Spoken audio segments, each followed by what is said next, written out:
Господи, Исусе Христе, Сине Божий, помилуй меня грешного. Во името на Отца и Сина и Светиот Дух. Амин. Возлюбени во Христа Бога, браќа и сестри, денеска Богородица Мајка благослови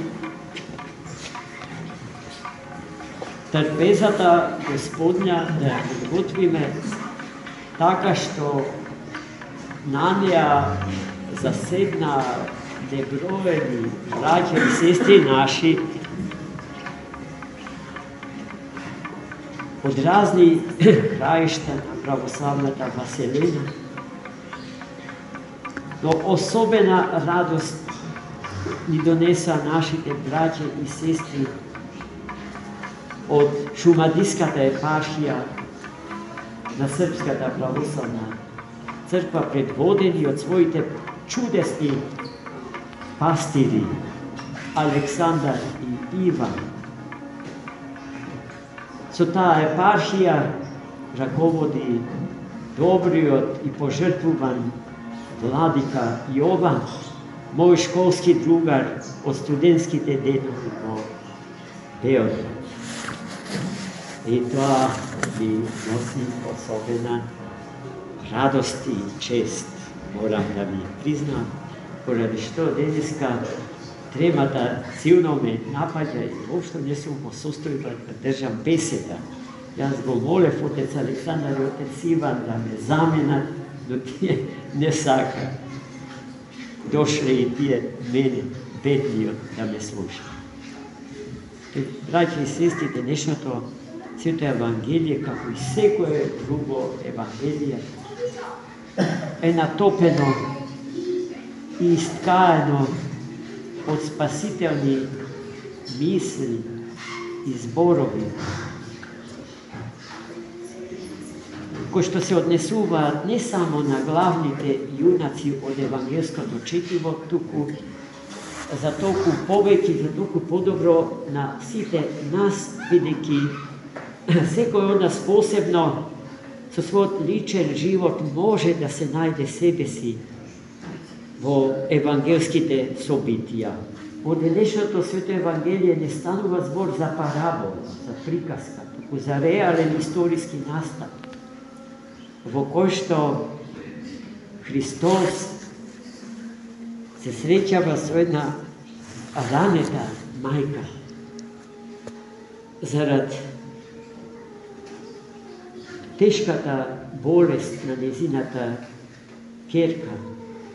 А болеста на незината ќерка не е телесна, ниту е душевна, туку духовна, бидејќи нападната од многу биеси, од нечисти сили. И мајката, како секоја мајка, барала лек за својата ќерка, секаде каде што чула дека можат да ја помогнат, одела, имајќи огромна надеж и вера дека ќе се најде лек за незината ќерка. Така таа стигнала и до Христос, но пред тоа, пред да дојде до Него, се сретнала со Неговите свети ученици, горешто ги молела да ја исцелат незината ќерка, тие и покрај тоа што сакале, не биле во состојба да ја извлечат. И потоа таа така стигнала до Христос, кој што пак не сакал воопшто да ја слуша и да ја подаде рака уште помалку, туку се дистанцира од неа. И тоа, како и секојаш Христос, не го прави затоа што не сака да подаде рака, како единствен, вистински познавач на срцата. Човечки, туку зарад нас, кој што сега слушаме за тој настан од Светото Евангелие. Но мајката била упорна. Таа насетила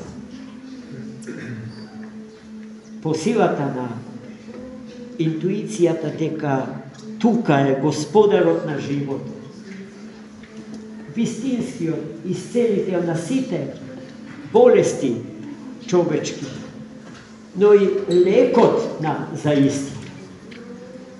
Тоа е Христос Бог. Одбивајќи ја, Христос на присутните луѓе околу него им дал до знаење дека не дошол за да му помага на секому, туку за оние, за отпаднатите од избраниот народ Божи. Жената не му припаѓала на тој народ. И затоа тој Божем, придржувајќи се кон словото на законот, не сакал да си има работа со неја за на тој начин да ја помогне да ја изрази силата на верата со која што таа располага. И потоа таа, стојќи на колена, ја барала, ја просела милоста на Богочовекот Христос за својата ќерка, а тој уште еднаш грубо ја одбил од себе си, тврдејќи дека не е добро лебот наменет за децата да им се фрла на кучиња. Забелешката не е ни малку проста, едноставна. За оној што ја слуша и за кого што се однесува, таа е и болна, и тешка, и страшна. Но смирението на жената го дава вистинскиот одговор. Не порекнувајќи дека е можеби тоа зарад што Христос не сака да ја даде храна од трпезата Господња. Таа му дава до знаење дека и кучињата се хранат од трошките што паѓаат од трпезата на нивните господари. Покажала ретко видено смирение и надежки вера во Христа Господа, дека нема да ја остави. Откако Христос ја виде верата на оваа жена, која што му припаѓа и на роден народ, тој и пристапил, не криејќи ја својата воски, своето воодушевување од незиниот неколеблив однос спрема него. И кажа да ја биде според верата незина, според незината желба, онака како што таа сака, така да се случи со незината ќерка. И во тој час, по силата Божја, ќерка и се ослободила од робството од нечистите сили, кои што однатре ги освоиле незините внатрешни простори. И така, браќи и сестри, Христос ни на старозаветниот избран народ Божи му дава до знаење дека Христос не доаѓа да го потврди само неговото избрание од Бога, туку да му каже дека рамките на неговите етнички граници се искршени и дека во Светата Црква Божја од него возглавена има место за сите етноси, за сите народи, за сите луѓе што го носат дарот на животот од него добиен. А има ли човек кој што живее на планетава Земја, а да го има, без да го има дарот на животот што само од Бога може да се добие. А тоа значи дека предмет на божествената грижа се сите луѓе на планетава Земја. Нема човек кој што може да каже: Господи, ти си ме заборавил, ти си ме чкртнал. Мене ме нема во твојот список на живи. Таа жена, Хананија, е најголем доказ за тоа што пред малку го кажа. Дека сите народи се избрани и сите личности човечки се повикани, но не сите, како што во една беседа пред известно време кажавме, не сите повикот Божи го прифаќаат,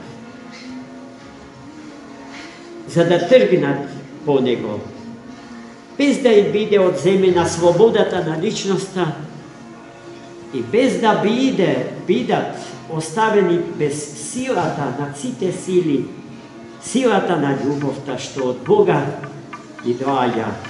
А за љубовта многу пати самиот Христос ни дава до знаење дека е нашиот вистински живот. Вистинскиот живот на Бог Троица, на Отецот, Синот и Духот Свет е љубовта што владее меѓу нив. Ако љубовта на трите ипостаси е вистинскиот живот на Троица, кој што се еден по природа, тогаш јасно е дека љубовта е и нашиот вистински живот. И животот гасне тамо каде што љубовта се смалува и смрзнува, а се умножува и расте тамо каде што љубовта расте и се умножува. Амин. Добре ни дојдовте, отци наши, још еднаш